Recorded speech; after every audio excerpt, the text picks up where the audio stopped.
Hello दोस्तों, स्वागत है आप सभी का आपके अपने यूट्यूब चैनल ट्रिक विद एके पर। आज की हम इस वीडियो में ग्रुप डी 2025 के लिए मैथ का प्रैक्टिस सेट लेकर आए हुए हैं, जिसमें टोटल 25 क्वेश्चन होंगे।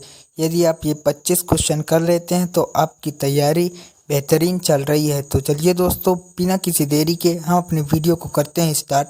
यदि आप चैनल पर नए हों तो सब्सक्राइब जरूर करिएगा। आज का हमारा पहला क्वेश्चन है, निम्न में से कौन सी संख्या अभाज्य संख्या है। तो अभाज्य संख्या हम उसे कहते हैं वे संख्याएं जो एक या फिर स्वयं के अलावा किसी से भी नहीं कटती, वे सारी संख्याएं अभाज्य संख्याएं होती हैं। तो हम इसको करेंगे बाई ऑप्शन। तो ऑप्शन ए को यहाँ पर चेक करेंगे कि यह संख्या किसी से कटती है या फिर नहीं। तो 161 को यहाँ पर देखेंगे तो ये संख्या 7 से कट जाती है। तो 7 दूनी होगा 14 और 7 त्रिक हो जाएगा 21, यानी कि 161 आपकी 7 से कट जाती है, तो ये आंसर नहीं होगा। इसके बाद हम चेक करेंगे ऑप्शन बी को। तो ऑप्शन बी को चेक करेंगे तो ऑप्शन बी आपका किसी भी संख्या से नहीं कटता, तो हमारा ऑप्शन बी यहाँ पर बिल्कुल से करेक्ट आंसर होगा। अब हम चेक करेंगे ऑप्शन सी को। तो ऑप्शन सी जो है आपका वो 13 से पूरी तरह से विभाजित हो जाता है।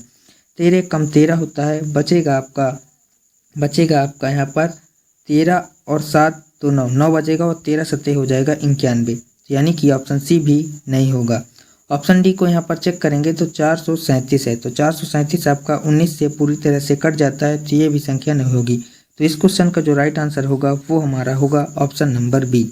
इसके बाद हमारा जो नेक्स्ट क्वेश्चन है वह यह है कि 5 क्रमागत सम संख्याओं का योग 3720 है। उनमें से तीसरी सबसे बड़ी संख्या और सबसे बड़ी सम संख्या का योग कितना होगा। तो जो संख्याओं का योग है वह है यहाँ पर 3720 और 5 क्रमागत सम संख्याएं हैं। तो जो संख्याओं का योग है हम यहाँ पर निकालेंगे संख्याओं का औसत। तो औसत होता है आपका संख्याओं का योग। तो संख्याओं का योग यहाँ पर है 3720 और अपान में कर देंगे जितनी संख्या हो। तो 5 संख्याएं हैं तो हम अपान में कर देंगे 5। अब हम यहाँ पर इसको सॉल्व कर लेंगे। तो सॉल्व करने पर यहाँ पर आपका आ जाएगा 5 सते 35, बचेगा 2, 5 चौको 20 और फिर से 5 चौको 20, यानी कि जो उन सभी संख्याओं का औसत होगा वो होगा 744। तो औसत जो होता है वो होता है आपका बीच वाली संख्या, यानी कि बीच की जो सम संख्या होगी वो होगी 744। अब टोटल 5 संख्याएं, तो इसके आगे सम संख्या होगी तो 2 ऐड करेंगे तो 746 हो जाएगा, और अगली जो सम संख्या होगी वो हो जाएगी 748, और इसके पीछे भी 2 संख्याएं होगी। तो एक हो जाएगी आपकी 742 और एक हो जाएगी आपकी 740। हमें यहाँ पर ज्ञात करना है कि तीसरी सबसे बड़ी संख्या। तो तीसरी सबसे बड़ी संख्या जो है वह है आपकी 744 और सबसे बड़ी संख्या जो है वो है 748। तो इन दोनों का हमें ज्ञात करना है योग। तो 744 और 748 में 8 4 बार जाए, यानी कि यूनिट डिजिट आपका आएगा 2। तो ऑप्शन बी और ऑप्शन सी ये 2 ऑप्शन तो नहीं होंगे। अब हम इन दोनों को ऐड करेंगे तो 8 4 12 की 2 होगा और यहाँ पर आ गया रिमाइंडर 1, 4 4 8 और 1 हो जाएगा 9, यानी कि अंत में आएगा 92। तो 92 दोनों ऑप्शन में है। इसके बाद हम जोड़ेंगे 7 7 14, यानी कि 1492 हमारा बिल्कुल से करेक्ट आंसर हो जाएगा, जो कि हमारा ऑप्शन नंबर ए में है। तो आई होप कि आपको यह क्वेश्चन भी अच्छी प्रकार से समझ में आ गया होगा। नेक्स्ट क्वेश्चन है कि वह सबसे छोटी प्राकृतिक संख्या क्या है जिसे 1083 से गुणा करने पर वह संख्या पूर्ण वर्ग संख्या बन जाती है। तो इस क्वेश्चन को सॉल्व करने के लिए हम यहाँ पर करेंगे सबसे पहले 1083 का गुणनखंड करेंगे। तो 1083 को यहाँ पर यदि काटेंगे तो यह सबसे पहले कटेगा 3 से। तो 3 त्रिक 9, 3 छंग 18 और 3 एक 3। इसके बाद यह कटेगा 19 से। 19 यहाँ पर हो जाएगा आपका 19 एक 19 और 19 नहीं हम 171। फिर से कटेगा 19 से, तो 19 एक हो जाएगा 19। तो इस संख्या का जो गुणनखंड आया वो आया 3 इंटू में 19 और इंटू में 19। अगर इस संख्या को हमें पूर्ण वर्ग बनाना है तो इसमें करना पड़ेगा हमें 3 का मल्टीप्लाई। तो यहाँ पर 3 हमारा बिल्कुल से करेक्ट आंसर हो जाएगा, जो कि हमारा यहाँ पर ऑप्शन नंबर बी में है। इसके बाद हमारा जो नेक्स्ट क्वेश्चन है वह यह है कि संख्या जो है वह 2 और 4 के स्थानीय मानों का हमें यहाँ पर ज्ञात करना है अंतर। तो स्थानीय मान ज्ञात करने के लिए जितनी आगे संख्या होती है उतनी ही हम 0 रख देते हैं। तो यहाँ पर 2 का जो स्थानीय मान होगा वो यहाँ पर हो जाएगा 1 2 3 4 5, यानी कि 2 के आगे 5 संख्या है तो हम लिखेंगे 2 और लिख देंगे 5 0। तो 1 2 3, 4 और 5 और माइनस कर देंगे 4 का स्थानीय मान। तो 4 यहाँ पर है, तो इसके आगे हैं 2 अंक, तो हम लिखेंगे 4 और 2 0। अब यहाँ पर इसको कर देंगे माइनस, तो 0 से 0 और ये 0, 10 में 4 जाएगा तो 6 और ये 9 और ये 9, यानी कि इस क्वेश्चन का जो राइट आंसर होगा वो यहाँ पर हमारा हो जाएगा ऑप्शन नंबर सी। इसके बाद हमारा जो नेक्स्ट क्वेश्चन है वह यह है कि इस संख्या का हमें 5 का स्थानीय मान ज्ञात करना है। तो 5 यहाँ पर है, तो 5 के आगे जितने भी संख्या होंगी उतने ही जीरो होंगे। तो 5 के आगे 1 2 3 4 5 6 7 7 संख्याएं हैं, तो 7 ही जीरो होंगे। 7 जीरो को हम लिखेंगे यहाँ पर 5 गुणा 7 10 की पावर 7। तो हमारा ऑप्शन नंबर सी बिल्कुल से करेक्ट आंसर हो जाएगा। इसके बाद हमारा नेक्स्ट क्वेश्चन है कि 4 गुणा 38 गुणा 764 गुणा 1256 में इकाई का अंक हमें यहाँ पर ज्ञात करना है। तो इकाई का अंक ज्ञात करने के लिए हम सिर्फ और सिर्फ इकाई के अंक का ही गुणा करेंगे। तो यहाँ पर इकाई का अंक है 6 और यहाँ पर है 4, तो 6 चौको 24, यहाँ पर आया 4 इकाई का अंक। 4 का मल्टीप्लाई 8 से, 8 चौक 32, 2 आया इकाई का अंक। 2 का गुणा 4 से, तो 4 दूना 8, 8 आ गया इकाई का अंक। तो 8 हमारा ऑप्शन नंबर बी में है, तो यहाँ पर हमारा ऑप्शन नंबर बी बिल्कुल से करेक्ट आंसर हो जाएगा। नेक्स्ट क्वेश्चन है कि निम्नलिखित में से इकाई का अंक ज्ञात करें। 1234 की पावर 102 है और 1234 की पावर 103 है। हमें यहाँ पर ज्ञात करना है कि इकाई का अंक क्या होगा। तो यदि हमें किसी भी संख्या का यदि इकाई का अंक ज्ञात करना होता है तो उसकी पावर में हम 4 से डिवाइड करते हैं। तो यदि 102 में हम 4 से डिवाइड करेंगे तो यहाँ पर आएगा आपका 4 दूना 8, बचेगा 2 और 4 पंच 20, यानी कि पावर बचेगी 2। तो यहाँ पर अंत में है 4, तो 4 का यदि हम 2 बार स्क्वायर करेंगे तो 4 चौक हो जाएगा 16 और 16 का जो इकाई अंक होगा वो होगा 6 और बीच में है प्लस, तो लगाएंगे प्लस का निशान। और यहाँ पर भी आपका अंत में 4 है और यदि इसको भी हम 103 को भी 4 से डिवाइड करेंगे तो बचेगा आपका 3 और 3 बचेगा, तो 4 का क्यूब करेंगे तो 4 चौक 16 चौको 64, यानी कि जो यूनिट डिजिट होगा वो यहाँ पर होगा 4। अब 6 और 4 को जोड़ेंगे तो आपका आएगा 10 और 10 में आपका जो यूनिट डिजिट यानी कि इकाई का अंक है वो है 0। तो 0 हमारा ऑप्शन नंबर सी में है, तो यहाँ पर हमारा ऑप्शन नंबर सी बिल्कुल से करेक्ट आंसर होगा। नेक्स्ट क्वेश्चन है कि 4200 के गुणनखंडों की हमें यहाँ पर ज्ञात करना है कि गुणनखंडों की कितनी संख्या होगी। तो हम सबसे पहले करेंगे यहाँ पर 4200 का गुणनखंड। तो 4200 का गुणनखंड करने के लिए हम सबसे पहले इसको 2 से काटेंगे। तो 2 से काटेंगे तो 2 दूना 4, 2 एक नम 2 और 2 0। फिर 2 से काटेंगे 2 एक नम 2, भागने गया लद्धम सिपर और यहाँ पर 2 पंचे 10 और ये 0। फिर 2 से काटेंगे 2 पंचे 10 और 2 दूना 4 और 2 पंचे 10। फिर यहाँ पर इसको 5 से काटेंगे। तो 5 से यहाँ पर सबसे पहले 3 से काटेंगे तो 3 एक नम हो जाएगा 3, बचेगा 2, 3 7 21, बचेगा 1, 3 बचे 15।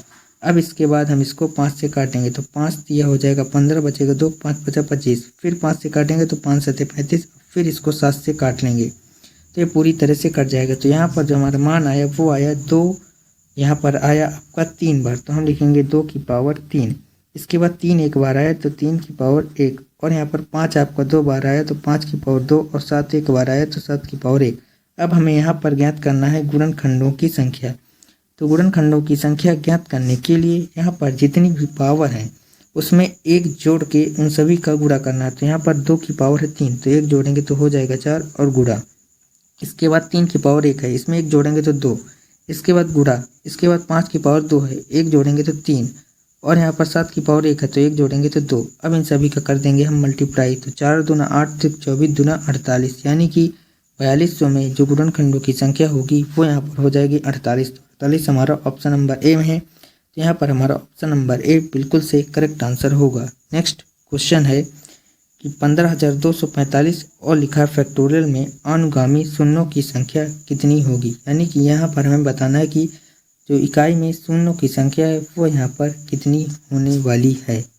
तो इस क्वेश्चन को सॉल्व करने के लिए सबसे पहले हम देखेंगे कि यहाँ पर 15245 को इसका गुणनखंड करेंगे, यानी कि इसको डिवाइड करेंगे 5 से हर बार। 15245 को हम यहाँ पर डिवाइड करेंगे सबसे पहले 5 से, तो यहाँ पर हो जाएगा 5 या 15 और यहाँ पर आ जाएगा 5 चौको 20 और 5 नवा 45।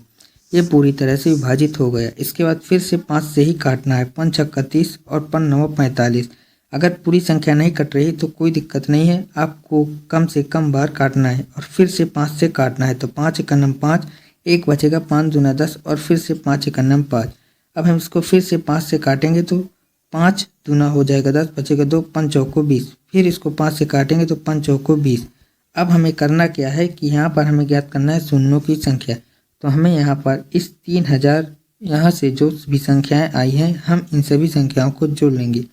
यदि हम इन सभी संख्याओं को यहाँ पर जोड़ेंगे तो आपका आंसर आ जाएगा 3807। तो 3807 हमारा बिल्कुल से करेक्ट आंसर हो जाएगा, जो कि हमारा यहाँ पर ऑप्शन नंबर बी में है। इसके बाद हमारा नेक्स्ट क्वेश्चन है, निम्नलिखित में से कौन सी संख्या 4 से विभाज्य। 4 की विभाजकता का नियम है, लास्ट के 2 डिजिट चेक कर लो, अगर वह संख्या 4 से विभाज्य है तो पूरी संख्या 4 से विभाज्य होगी।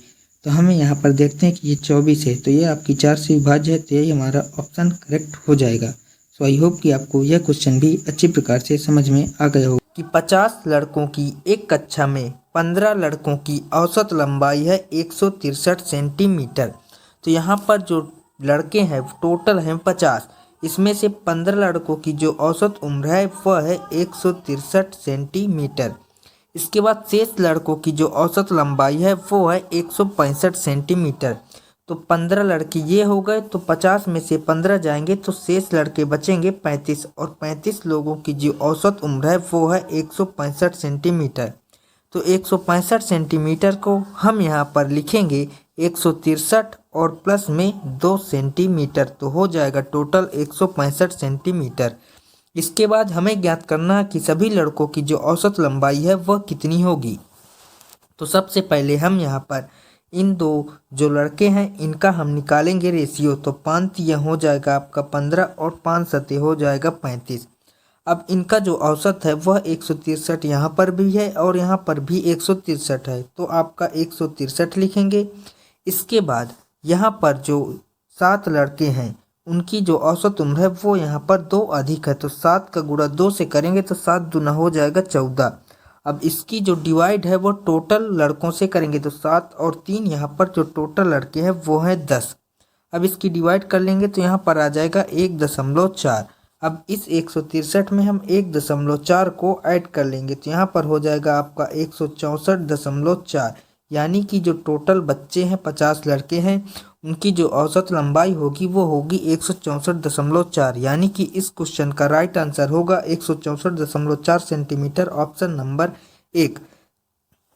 सो आई होप कि आपको यह क्वेश्चन बहुत ही अच्छी प्रकार से समझ में आ गया होगा, और इसी बेस पर आपके लिए एक क्वेश्चन है जिसका आंसर आप लोगों को बताना है कमेंट बॉक्स में। इसके बाद हमारा नेक्स्ट क्वेश्चन है, विमल किसी परीक्षा में 46% अंक प्राप्त करता है और फिर भी परीक्षा में 10 अंकों से अनुत्तीर्ण हो जाता है। तो इस क्वेश्चन में हमें यहाँ पर पास करवाना होता है। तो यहाँ पर विमल जो हो वह 46% अंक प्राप्त करता है लेकिन वह 10 अंकों से अनुत्तीर्ण हो जाता है, यानी कि यदि हम इसको 10 अंक और दे दें तो यह पास हो जाएगा। इसके बाद यदि वह 52% अंक प्राप्त करता है तो उसे न्यूनतम योग्यता अंकों से 8 अंक अधिक प्राप्त होते हैं। यदि वह विमल 52% अंक प्राप्त करता है तो 8 जो अंक हैं वो अधिक मिलते हैं, तो 8 अंक घटा देंगे तो वो यहाँ पर पास हो जाएगा। तो यहाँ पर 46% है और यहाँ पर 52% है। यदि हम इन दोनों का डिफरेंस करेंगे तो यहाँ पर आ जाएगा आपका 6%, और 6% की वैल्यू हो जाएगी यहाँ पर 10 में माइनस का 8 है, इस तरफ जाएगा तो प्लस का 8 हो जाएगा, तो यहाँ पर आ जाएगा 18। तो 1% की यहाँ से वैल्यू निकल कर आ जाएगी 6×18 यानी कि 3। हमें ज्ञात करना है कि परीक्षा में उत्तीर्ण होने के लिए आवश्यक न्यूनतम अंक कितने हैं, यानी कि हमें ज्ञात करना है यहाँ पर पासिंग मार्क्स। तो पासिंग मार्क आपका ये होगा, या तो यहाँ से निकाल लीजिए या तो यहाँ से निकाल लीजिए, दोनों तरफ से आंसर हमारा सेम आने वाला है। तो हम यहाँ पर 46% प्लस 10 से निकाल लेते हैं। तो 46% और इंटू में 1% की वैल्यू आ गई 3 और प्लस में कर देंगे 10। तो 3 छंग 18 की 8, रिमाइंडर 1 और 3 चौक 12 और 1 13, 138 और प्लस 10, तो यहाँ पर आ जाएगा 148, यानी कि जो पासिंग मार्क होगा वो यहाँ पर आ जाएगा 148। तो इस क्वेश्चन का राइट आंसर हो जाएगा आपका 148, option number A. So I hope कि आपको यह क्वेश्चन भी बहुत ही अच्छी प्रकार से समझ में आ गया होगा। इसके बाद हमारा नेक्स्ट क्वेश्चन है कि अर्धवार्षिक चक्रवृद्धि ब्याज की किस वार्षिक दर से 57,600 रुपये एक वर्ष में 72,900 रुपये हो जाएंगे। तो यहाँ पर हम इन दोनों का सबसे पहले निकालेंगे रेशियो। तो यहाँ पर 57,600 और यहाँ पर है आपका 72,900। अब हम सबसे पहले इनका रेशियो निकालेंगे। तो 2 जीरो से 2 जीरो कैंसिल हो जाएगा। इसको काटेंगे 9 से तो 9 छंग हो जाएगा 54 और 9 चौके हो जाएगा आपका 36। अब इसको 9 से काटेंगे तो 9 अठे 72 और 9 इकन्ने 9। अब इन दोनों का देख लेते हैं कि पावर कितनी है। तो यहाँ पर देखेंगे तो ये जो है ये 8 की पावर 2 है, यानी कि 8 अठा 64 और ये 9 की पावर 2 है। तो यहाँ पर जो समय होता है वो होता है ये, यानी कि 2 वर्ष। लेकिन यहाँ पर है चक्रवृद्धि ब्याज अर्धवार्षिक, तो यहाँ पर जो समय आएगा वो यहाँ पर आ जाएगा 2 वर्ष, लेकिन यहाँ पर अर्धवार्षिक है।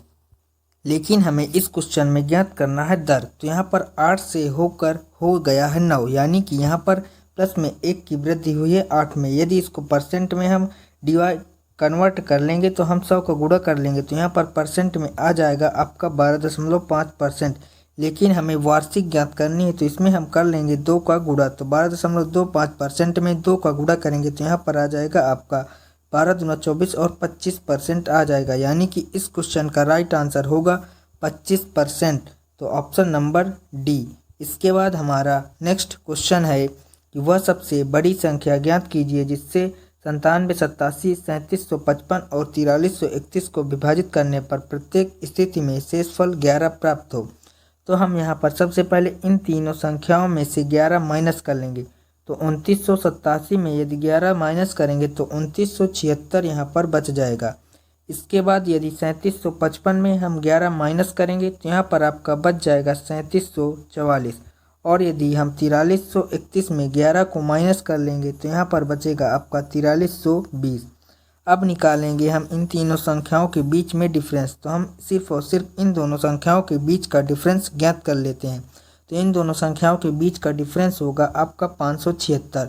अब इन 4 ऑप्शनों में जो भी संख्या 576 को पूरी तरह से विभाजित कर देगी वही हमारा आंसर होगा। यहाँ पर हम 90 को देखें तो 90 से 576 नहीं कटेगा।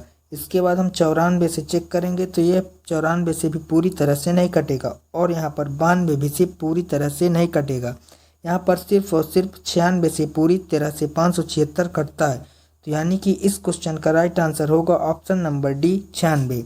सो आई होप कि आपको यह क्वेश्चन भी बहुत ही अच्छी प्रकार से समझ में आ गया होगा। इसके बाद नेक्स्ट क्वेश्चन है और इस प्रकार का क्वेश्चन आपको हर एग्जाम्स में देखने को मिलेगा। क्वेश्चन है कि m n के व्युत्क्रमानुपाती है। यदि m बराबर 18 है तो n बराबर 21 है और यदि n बराबर 27 है तो हमें ज्ञात करना है m का मान। यहाँ पर जो m है वो इन्वर्सली प्रोपोर्शनल है n के।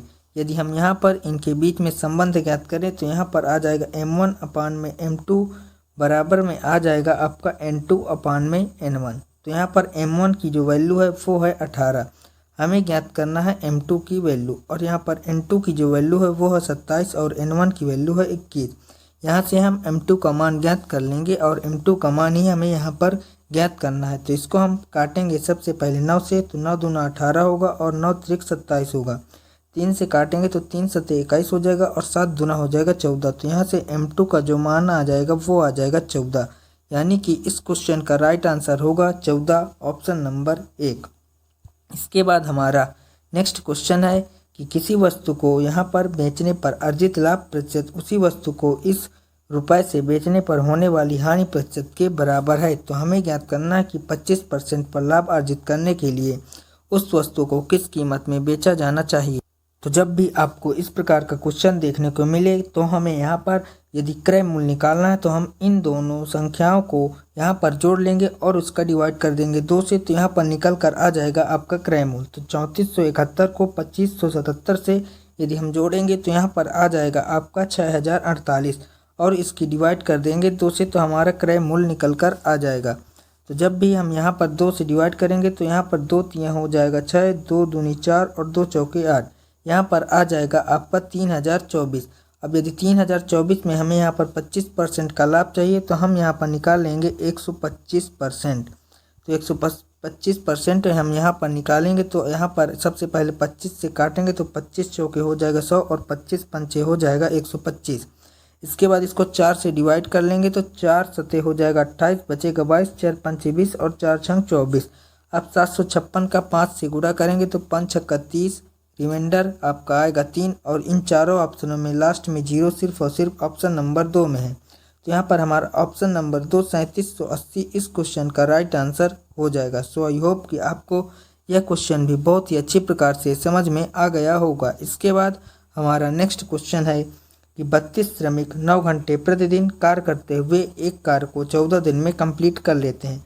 यहाँ पर टोटल 32 श्रमिक है और वह 9 घंटे काम करते हैं और 14 दिन में उस काम को कंप्लीट कर लेते हैं। इसके बाद प्रत्येक श्रमिक यदि 8 घंटे प्रतिदिन काम करे तो उस कार्य को 18 दिन में कंप्लीट कर लेने के लिए कितने श्रमिकों की आवश्यकता होगी। तो हम मान लेते हैं यहाँ पर x श्रमिकों की आवश्यकता होगी। अब यहाँ से निकाल लेंगे हम x का मान। तो सबसे पहले 8 से काटेंगे तो 8 चौके हो जाएगा 32। इसके बाद 9 से काटेंगे तो 9 दूना हो जाएगा 18 और 2 से काटेंगे तो 2 दूना हो जाएगा 4। अब यहाँ पर आ जाएगा 14 दूना 28। तो यहाँ पर जो x का मान हो जाएगा वो हो जाएगा 28। तो इस क्वेश्चन का राइट आंसर होगा 28, ऑप्शन नंबर डी। इसके बाद हमारा नेक्स्ट क्वेश्चन है कि कल्पना और सुधा को एक परीक्षा में 621 और 522 अंक मिले। यदि कल्पना ने 69% अंक प्राप्त किए तो यहाँ पर जो कल्पना के अंक हैं वो हैं 621। अब 621 को यदि हम 69 से डिवाइड कर देंगे यहाँ पर तो हमारे 1% का मान निकल कर आ जाएगा। तो यहाँ पर इसको डिवाइड करेंगे तो यहाँ पर आपका आ जाएगा 9, यानी कि 1% की जो वैल्यू आ गई वो यहाँ पर आ गई 9। हमें ज्ञात करना है कि तो सुधा द्वारा प्राप्त अंकों का प्रतिशत हमें ज्ञात करना। तो सुधा ने 522 अंक प्राप्त किए हैं तो 522 में हम यहाँ पर डिवाइड कर देंगे 9 का।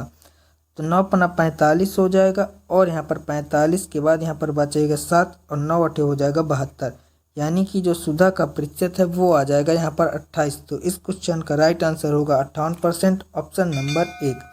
इसके बाद हमारा नेक्स्ट क्वेश्चन है कि 25% सांद्रता वाले 36 लीटर संतरे के रस में 80% सांद्रता वाले संतरे के रस में कितनी मात्रा मिलाई जानी चाहिए ताकि प्राप्त होने वाले मिश्रण की सांद्रता 60% हो जाए। तो इस क्वेश्चन में हम ज्ञात करेंगे, हम लगाएंगे एलिगेशन मेथड। तो यहाँ पर टोटल जो परसेंट है वो यहाँ पर है आपका 25% और 80% है और हमें ज्ञात करना है 60%। तो यहाँ पर लगाएंगे एलिगेशन। तो एलिगेशन लगाने पर यहाँ पर आ जाएगा 80 में से 60 जाएगा तो 20 आ जाएगा और 25-60 में से इन दोनों का डिफरेंस जो होगा वो आपका मिलेगा यहाँ पर 35 का। अब इसको हम 5 से डिवाइड कर लेंगे तो 5 चौके हो जाएगा 20 और 5 सते हो जाएगा 35। यहाँ पर जो 4 रेशियो की वैल्यू है वो है यहाँ पर 36 लीटर। तो यानी कि यहाँ पर 1 रेशियो की वैल्यू हो जाएगी 9 लीटर। यहाँ पर हमें ज्ञात करना 7 लीटर तो 9 सते हो जाएगा 63 लीटर, यानी कि यहाँ पर इस क्वेश्चन का राइट आंसर होगा 63 लीटर, ऑप्शन नंबर 1।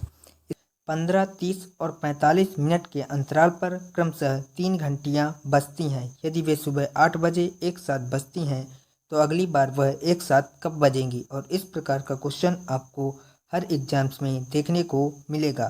तो इस क्वेश्चन में हमें सिर्फ और सिर्फ इस समय का निकालना होता है एलसीएम।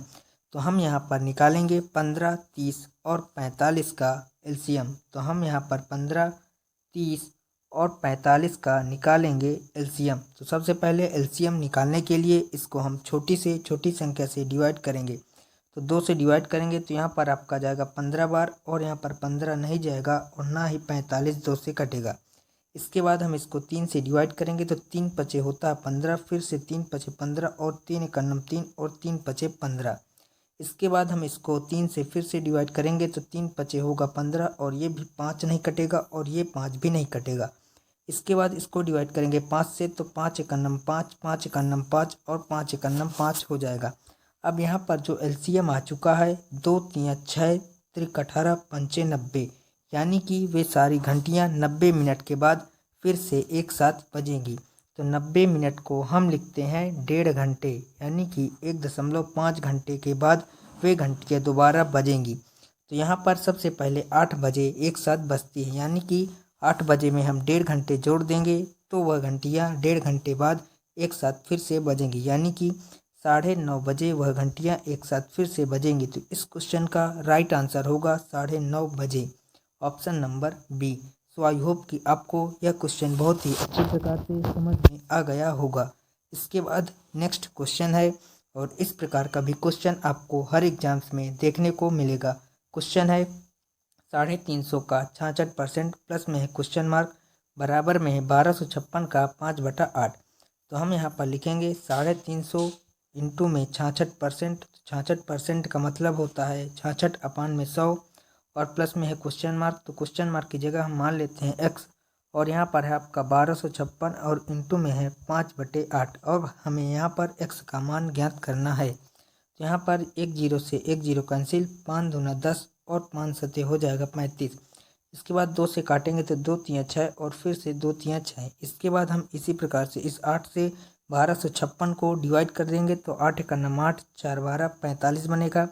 8 5 40 बचेगा आपका 5 और 8 सते 56। इसके बाद हम 33 की गुणा 7 से करेंगे तो 7 त्रिक 21, रिमाइंडर 2, 7 त्रिक 21 और 2 23, 231 और प्लस में आ जाएगा यहाँ पर x।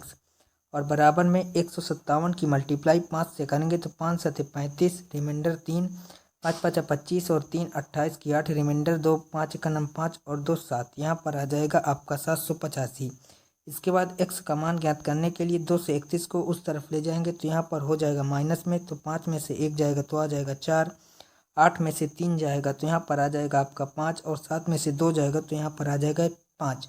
तो x का जो मान होगा वो यहाँ पर आ जाएगा 554। तो इस क्वेश्चन का जो राइट आंसर होगा वो होगा 554, option number C. So I hope कि आपको यह क्वेश्चन भी बहुत ही अच्छी प्रकार से समझ में आ गया होगा। इसी बेस पर नेक्स्ट क्वेश्चन आपके लिए, इसका आंसर आप लोगों को बताना है कमेंट बॉक्स में। इसके बाद हमारा नेक्स्ट क्वेश्चन है कि यदि 3 दर्जन अमरूद का मूल्य 90 है तो 240 में कितने अमरूद खरीदे जा सकते हैं। तो यहाँ पर 3 दर्जन अमरूद का मूल्य है 90। एक दर्जन में अमरूद होते हैं 12, यानी कि 12 तियाँ 36, यानी कि 90 रुपये में टोटल हमें 36 अमरूद मिलते हैं। जब हम मूल्य में वस्तु का भाग लगाते तो एक वस्तु का मूल्य निकल कर आता है। इसके बाद यहाँ पर बोला गया है कि 240 में कितने अमरूद मिलेंगे, तो हम 240 में मान लेते हैं x अमरूद मिलेंगे। अब यहाँ पर हम इसमें x का मान ज्ञात कर लेंगे। तो यहाँ पर सबसे पहले हम यहाँ पर काटेंगे इसको, 1 जीरो से 1 जीरो कैंसिल हो जाएगा। 9 से काटेंगे, 9 चौके हो जाएगा 36 और 24 की मल्टीप्लाई 4 से कर लेंगे तो x का मान आ जाएगा। तो 4 चौक 16 और 4 दूना 8 और 1 9, यानी कि यहाँ पर 96 इस क्वेश्चन का राइट आंसर होगा। तो 96 ऑप्शन नंबर डी में है। तो यहाँ पर हमारा ऑप्शन नंबर डी बिल्कुल से करेक्ट आंसर हो जाएगा। सो आई होप कि आपको यह क्वेश्चन भी बहुत ही अच्छी प्रकार से समझ में आ गया होगा। इसके बाद नेक्स्ट क्वेश्चन है कि एक राशि 5 वर्षों में 7% वार्षिक दर से 4016.25 का साधारण ब्याज प्राप्त होता है, तो मूल राशि हमें यहाँ पर ज्ञात करनी है। तो यहाँ पर जो साधारण ब्याज होता है वो दर इंटू में समय होता है, यानी कि 7 इंटू में 5, यानी कि यहाँ पर 35% हमें साधारण ब्याज मिलता है और 35% की वैल्यू यहाँ पर दी गई है 4016.25। तो हम लिख लेंगे 4016.25। अब हमें निकालना है मूल राशि। तो मूल राशि जो होती है वो होती है 100%। तो हमें ज्ञात करना है यहाँ पर 100% का मान। तो 100% का मान हो जाएगा 4016.25 इंटू में हो जाएगा आपका 100 और अपान में हो जाएगा 35। अब यहाँ पर हम इसको 35 से डिवाइड कर लेंगे तो 5 से काटेंगे तो 5 सते हो जाएगा 35। अब यहाँ पर 5 8 40 और यहाँ पर भाग न जाएगा लद्धन सिफर और 5 तियाँ हो जाएगा 15, बचेगा 1, 5 दूना 10 और 5 5 25। इसके बाद इसको 7 से डिवाइड कर लेंगे तो 7 एक अन्नम 7, फिर से 7 एक अन्नम 7 आ जाएगा। अब यहाँ पर बचेगा 30, 33 हो जाएगा। अब यहाँ पर आ जाएगा आपका 7 चौके 28। यहाँ पर शुरू में आ रहा है 114। अब सिर्फ और सिर्फ ऑप्शन, यहाँ पर ऑप्शन नंबर ए और ऑप्शन नंबर डी में शुरू के 3 जो अक्षर हैं वो मैच हो रहे हैं। इसके बाद हम इसको और डिवाइड करेंगे तो यहाँ पर 7 से काट रहे हैं तो 7 एक अन्नम 7 हुआ, यहाँ पर 10 बचा, 7 एक अन्नम 7, फिर से 3 7 चौक 28, 8 5 13 52 बचा, 7 सता हो जाएगा 49, यानी कि 1147 शुरू में आ रहा है। तो सिर्फ ऑप्शन नंबर डी में 1147 शुरू में आ रहा है। तो हमारा ऑप्शन नंबर डी जो है वह बिल्कुल से करेक्ट आंसर हो जाएगा। सो आई होप कि आपको यह क्वेश्चन भी बहुत ही अच्छी प्रकार से समझ में आ गया होगा। और इसी बेस पर नेक्स्ट क्वेश्चन आपके लिए, जिसका आंसर आप लोगों को बताना है कमेंट बॉक्स में। इसके बाद हमारा आज का लास्ट क्वेश्चन है कि एक वस्तु के अंकित मूल्य में 20% की छूट देने के बाद 120 में बेचा गया, यानी कि यहाँ पर जो 120 है वो है 80% का मान। यहाँ पर 120 जो है वो 80% का यहाँ पर मान है, हमें निकालना है इसका अंकित मूल्य। तो हम निकाल लेंगे इसके 100% का मान। तो 100% का जो मान होगा वो होगा अंकित मूल्य। अब इसको हम डिवाइड करेंगे तो 1 जीरो से 1 जीरो कैंसिल, 4 दूना 8 और 4 तियाँ 12 होगा। 2 से काटेंगे तो 2 पंचे हो जाएगा 10 और 5 तिया हो जाएगा 15 यानी कि 150। यानी कि उस वस्तु का जो अंकित मूल्य है वो आ जाएगा 150। इसके बाद यदि छूट नहीं दी जाती तो इस पर 20% का लाभ होता है। यानी कि यहाँ पर जो 150 में हम छूट नहीं देते तो हमें 20% का लाभ होता है। यानी 150 जो है वो है 120% की वैल्यू। अब यहाँ पर हम ज्ञात कर लेंगे 100% की वैल्यू। तो यहाँ पर 1 0 से 1 0 कैंसिल, 3 चौके 12 और हो जाएगा 3 पचे 15। 4 से काटेंगे तो यहाँ पर आ जाएगा 25 और 25 पंचे हो जाएगा 125। यानी कि वस्तु का जो अंकित मूल्य होगा वो जो क्रय मूल्य होगा वो हो जाएगा 125। तो इस क्वेश्चन का राइट आंसर होगा 125, ऑप्शन नंबर सी। और इसी बेस पर एक नेक्स्ट क्वेश्चन आपके लिए है जिसका आंसर आप लोगों को बताना है इसमें। आज के हमारे 25 क्वेश्चन कंप्लीट होते हैं। आपके 25 में से कितने सही हुए ये हमें कमेंट बॉक्स में ज़रूर बताइएगा। वीडियो कैसी लगी ये भी हमें कमेंट बॉक्स में ज़रूर बताइएगा। वीडियो अच्छी लगी हो तो प्लीज़ वीडियो को लाइक करिएगा। चैनल पर नए हो तो सब्सक्राइब ज़रूर कर लीजिएगा। चलिए दोस्तों, आज के लिए इतना ही। मिलते हैं नेक्स्ट वीडियो में, तब तक के लिए जय हिंद, वंदे मातरम।